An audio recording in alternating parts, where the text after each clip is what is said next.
Ça a nécessité la mobilisation vraiment intense de toutes les équipes, aussi bien au Mali qu'en France. Et je crois que tout le monde a eu à cœur de montrer que cet événement était plus que jamais nécessaire. C'est-à-dire que c'est une biennale historique avec la biennale de Dakar. La biennale de Bamako a été lancée en 1994 et il faut reconnaître qu'aujourd'hui, le paysage artistique du continent africain est complètement transformé.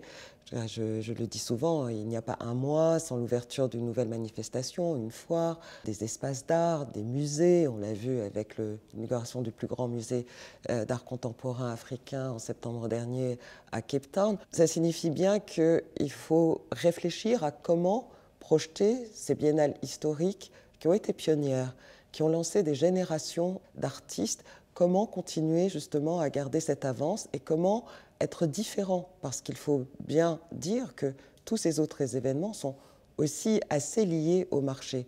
Alors, l'art s'intéresse à tous les continents et aujourd'hui au continent africain, c'est formidable.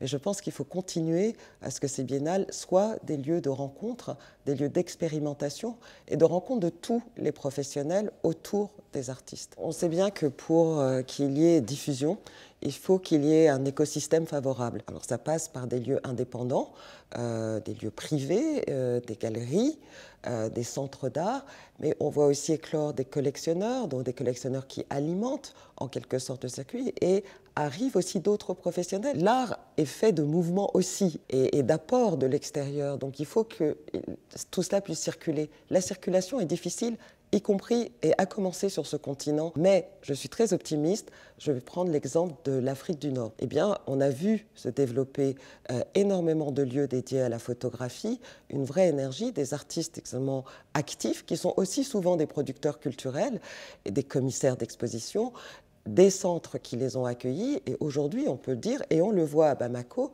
qu'il y a une très grande diversité de langages visuels et d'artistes très intéressants dans ces pays-là. J'ai beaucoup de difficultés à distinguer photographie et autres formes de création contemporaine, ou on va dire plasticienne.